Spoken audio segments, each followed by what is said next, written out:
का मतलब अपने आप को। आपना का मतलब ये नहीं अपना अपने से भिन्न। सदगुरु का कहने का जो भाव है, आपना अर्थात अपना आपा, अपना स्वरूप।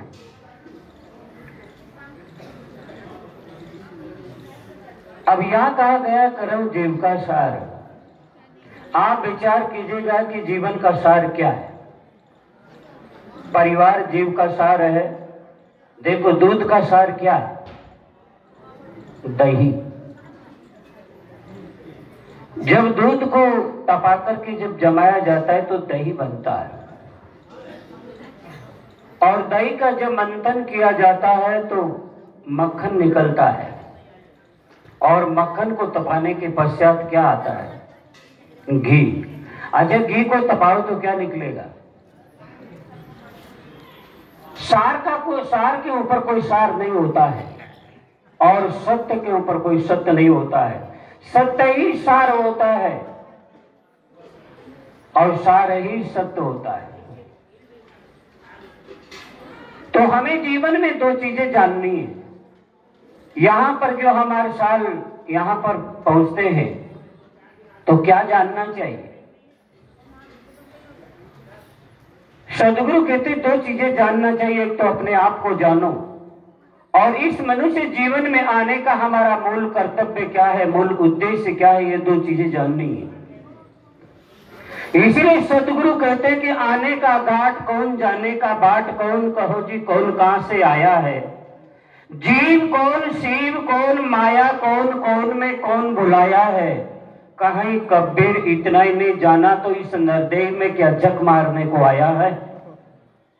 अगर मनुष्य जीवन को पाकर के हमें अपनी खोज नहीं की और तमाम दुनिया की खोज में लगे रहे तो समझो कि जीवन मिला लेकिन जीवन में ठगा गया। आप ध्यान देना, जब आदमी की मृत्यु आती है तो रोता क्यों है? रोता इसलिए कि मैं जीवन में आया लेकिन ठगा गया। अपने आप को ठगाया महसूस करता है, जिसके कारण वो रोता है। जीवन मिला लेकिन जीवन को बर्बाद कर दिया। और याद रखो बंधुओं, जीवन में जब मृत्यु आती है तो आदमी को तीन बातें ख्याल में आती है। याद रखना, जिसका अभ्यास होता है उसकी स्मृति होती है। जिसका अभ्यास होता है उसकी स्मृति होती है। तो आप रात और दिन किसका अभ्यास करते हो? तीन चीजें शरीर छूटते समय याद आती है। सबसे पहले शरीर। ये शरीर भी आज मेरे से जुदा हो रहा है, ये छूट रहा है, शरीर भी मेरा नहीं है। और जिस शरीर से परिश्रम करके धन का उपार्जन किया था, आज ये धन भी मेरे से जुदा हो रहा है। और जिस परिवार को मैंने बढ़ाया था, आज परिवार भी मेरे से अलग हो रहा है, जुदा हो रहा है। जब ये तीन चीजों का अभाव दिखाई देता है, छूटती हुई दिखाई देती है, तो आदमी अंत में रोता है कि आया जीवन में लेकिन जीवन निरर्थक चला गया। सदगुरु इसीलिए कहते हैं कि जो जानो जीव अपना, अपने आप को जानो, और अपना इस मनुष्य जीवन में आने का मूल कर्तव्य क्या है उसको जानो। इस मनुष्य जीवन का उद्देश्य है अपने आप को निर्बंधन बनाना, अपने आप को बंधनों से अलग करना। यह मनुष्य जीवन का मूल उद्देश्य है। खाना पीना और सोना। दुनिया में आदमी चार काम करता है: कमाना, खाना और सोना, और सो उठ के पाखाना। चार काम करता है आदमी। क्या यही जीवन का मूल उद्देश्य है? सोचिए आप। अब सोचिए, एक बार नहीं अनंत बार हमें ऐसा अवसर मिला, लेकिन वो अवसर चला गया, और आज आपको मिला हुआ वो भी आपके हाथ से जा रहा है। सदगुरु इसीलिए कहते करो जीव का सार। सार क्या चीज है? क्या परिवार जीवन जीव का सार है? क्योंकि जो अपने से जुदा हो जाए वो जीव का सार कभी भी नहीं हो सकता। परिवार भी जीव का सार नहीं है और धन भी जीव का सार नहीं, क्योंकि धन भी एक दिन जुदा हो जाएगा। और जिस शरीर को आपने अपना स्वरूप मान रखा है, इस शरीर भी आपसे अलग हो जाएगा। आपका ऐश्वर्य, आपकी ये सुविधाएं एक दिन छूटने वाली है। क्यों?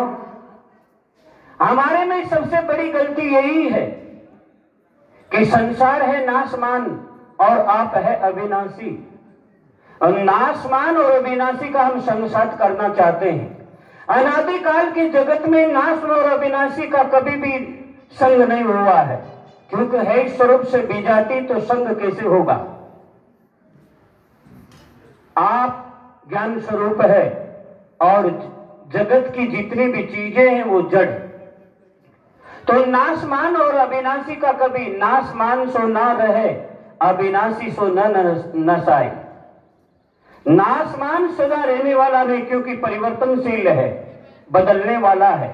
देखो आपका जो, जब आप जन्म लिए थे तो एक बीता के हुए थे, और वो सुंदर रूप, बालक रूप, आज वो बालक रूप चला गया आपका, वो सुंदर रूप चला गया। अगर आज बचपन को खोजोगे तो अरबों रुपया दे दे तो भी जीवन में वो आपको नहीं मिलेगा, क्योंकि गया गया गया। ये जवानी आई और जवानी भी बदल रही है, जवानी भी चली जाएगी, ये जवानी भी जाने वाली है। जवानी जाती है तो कमर में लात मार के जाती है।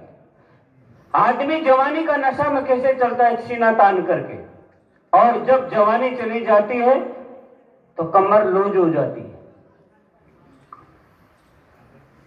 इसीलिए जवानी चली गई और कुछ दिन के पश्चात आपका ये बुढ़ापा भी नहीं रह जाएगा। तो जो भी जीवन में प्राप्त होते हैं, जो भी जीवन में आपको प्राप्त होते हैं, जीव को कुछ प्राप्त नहीं करना है। ये प्राप्ति के कारण ही सारी आपाधापी है, और प्राप्ति के कारण ही आदमी दुखी है। पंचग्रंथि में साहब ने कहा, रामराज साहब ने, प्राप्त जीव इच्छा नहीं केवल हंत छुड़ाओ। प्राप्त जीव इच्छा नहीं केवल हंत छुड़ाओ, निज स्वरूप लख दया युते दीन जान अपनाओ। जीव को कुछ प्राप्त नहीं करना है, इसको सोता अपने आप में पूर्ण है। हम बाहरी प्राप्ति करके उससे पूर्ण होना चाहते हैं, इसका मतलब हमें अपने पूर्णता का बोध नहीं है, और अपने पूर्णता का बोध न होने के कारण हम बाहरी वस्तु को प्राप्त करके पूर्ण होना चाहते हैं। यही जीवन में गलत फहमी है, और इसी के लिए हमें सत्संग करना पड़ता है, ताकि ये हमारी जन्म और जन्मांतर की जो गलत फहमी है, गलत फहमी दूर हो जाए। इसीलिए सदगुरु कहते, करो जीव का सार। अब जीव का सार क्या है? क्योंकि जो भी आप प्रयत्न करके प्राप्त करते हैं वो जीव का सार नहीं होता। प्राप्त करने वाली वस्तु कुछ काल के पश्चात अप्राप्त हो जाएगी, तो वो जीव का सार नहीं हो सकता। आदमी तीर्थों में जाकर के सार खोजता है। अच्छा, वहां रहने वाले आदमी ज्यादा परसेंट में सुखी होना चाहिए, उनको ज्यादा मिलना चाहिए, वो अन्यत्र भटकते हैं। ये भट्टियां सब जगह जल रही है। सदगुरु कहते हैं कि करो जीव का सार। जीव का सार क्या है? आप क्या हर साल यहां आते किस लिए आते हो? आपका क्या उद्देश्य है, बताइए। भोजन, पानी, आवास, ये तो सुंदर से सुंदर आपके घरों में होती। यहां किस लिए आते हो? आपका उद्देश्य क्या है? आपका उद्देश्य है, जीव का सार है शांति। अगर संसार में शांति होती तो संतों को फूटी आंख से नहीं देखती। संतों के पास में एक चीज का प्रभाव है, और संसार के लोगों के पास में सब कुछ है, लेकिन एक का अभाव है, शांति नहीं है। इसीलिए संतों के सानिध्य में आते हैं और संतों के सानिध्य में आकर के शांति का अनुभव करते हैं।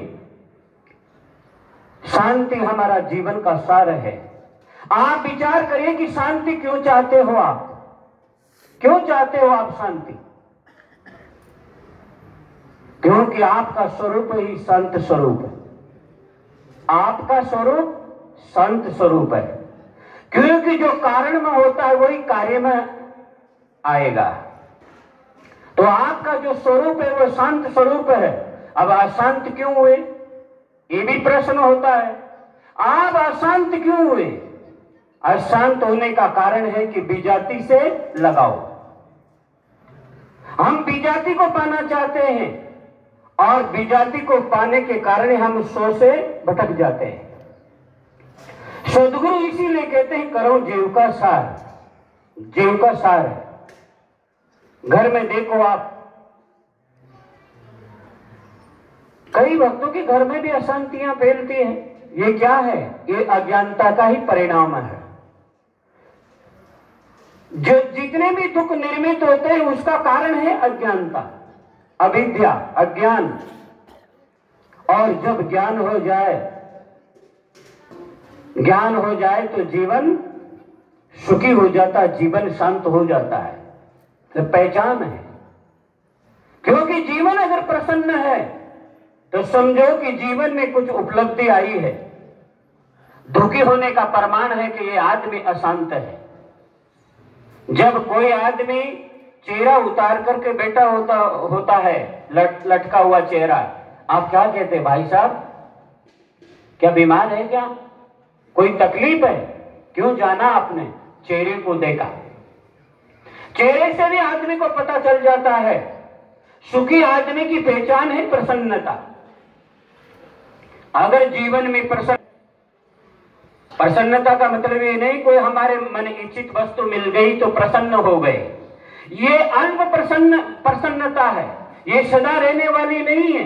प्रसन्नता वह है हमारा सब कुछ बाहरी छूटने के पश्चात ऐसा प्रसन्न रहे, वो हमारी मूल उपलब्धि है। तो जीवन में सार क्या है? शांति। अगर जहां बैठने से आपके दिल की अशांति अगर जा रही है, वहां से उठ लेना चाहिए। जिसकी संग करने से अगर जीवन में अशांति उत्पन्न हो रही है, उस व्यक्तियों का त्याग करो, छोड़ दो उसको। क्या मतलब है इसे? जिसे हमारे हृदय की शांति चली जाए, ऐसे व्यक्तियों का आपको संग छोड़ना चाहिए। और जीवन में जब तक त्याग नहीं करोगे तब तक जीवन में शांति नहीं मिलेगी। रैन को भूषण इंदु है, रात्रि की शोभा चंद्रमा से होती है। रैन का भूषण इंदु है, दिवस को भूषण भानु, और दिन की शोभा होती है भानु से, सूर्य से। दास को भूषण भक्ति है। अगर दास है और उसके अंदर में अगर भक्ति नहीं, भक्ति न जाने भक्त कहावे, तज अमृत विष केलिनी सारा, आगे बड़े ऐसे ही बूढ़े तीनों मानल का हमारा। सदगुरु ने जगह जगह हमें बहुत समझाने का प्रयास किया है, लेकिन कई लोग तो यहाँ आते रहते तो ही समझ नहीं पाते हैं। भाई घर में जाकर के वही अशांति का व्यवहार करते हैं। आप यहाँ 2 दिन आए और यहाँ से सुन करके जाएं, और घर में कोई अगर परिस्थिति निर्मित हो और उस समय अगर इस ज्ञान का उपयोग ले तो समझो आपकी सत्संग सार्थक है। अब आप सत्संग में जाते हो और घर में जरा सी बातों में अशांति पैदा करते हो, तो क्या ये जीवन का सार है? ये जीवन का सार नहीं। एक पति ने पत्नी से कहा कि भोजन बनाओ जल्दी मुझे जाना है, तो पत्नी थी बहानाबाजी, आलसी जो होता है ना, उसके अंदर में 3 विशेषता होती है। बात करता है बनावटी, वस्तु देता है मिलावटी, और काम करता है दिखावटी। आलसी आदमी चालाक होता है, वो शब्दों से काम निकालता है, वो तन से परिश्रम नहीं करता, वो बैठा बकबक बोलता रहता है। तो पत्नी से कहा कि भोजन बनाओ, तो पत्नी आलसी और चालाक थी, क्या कहा? पेट में दर्द हो रहा है। डॉक्टर ने कहा कि चलो डॉक्टर के पास चलते हैं, चलो डॉक्टर को दिखाते हैं। अब डॉक्टर के पास ले गए और आला वाला लगा करके जब जांच किया तो बोला सर आपकी पत्नी को बिल्कुल भी बीमारी नहीं है। झूठ की दौड़ ज्यादा नहीं होती, नकली सिक्का पकड़ा जाता है और एक झूठ को छिपाने के लिए आदमी पर लाखों झूठ बोलता, आदत बिगड़ जाती है कि इसके कोई बीमारी नहीं है। देखो ब्लड जांच करो, तो ब्लड जांच किया, पति ने कहा कि मेरा भी जांच करो ब्लड। जब जांच किया तो डॉक्टर बोला सर आपकी पत्नी का आपका जो ब्लड है बिल्कुल मिलता जुलता ही ई ग्रेड का है। पति बोला क्यों नहीं डॉक्टर साहब, बराबर मिलेगा, 20 साल हो गया मेरा खून पीते पीते इनको, क्यों नहीं मिलेगा, बराबर मिलेगा। अब आप विचार करो, ऐसे घरों में शांति आएगी, वहां जीवन का सार मिलेगा? जीवन का सार कभी भी नहीं मिलेगा।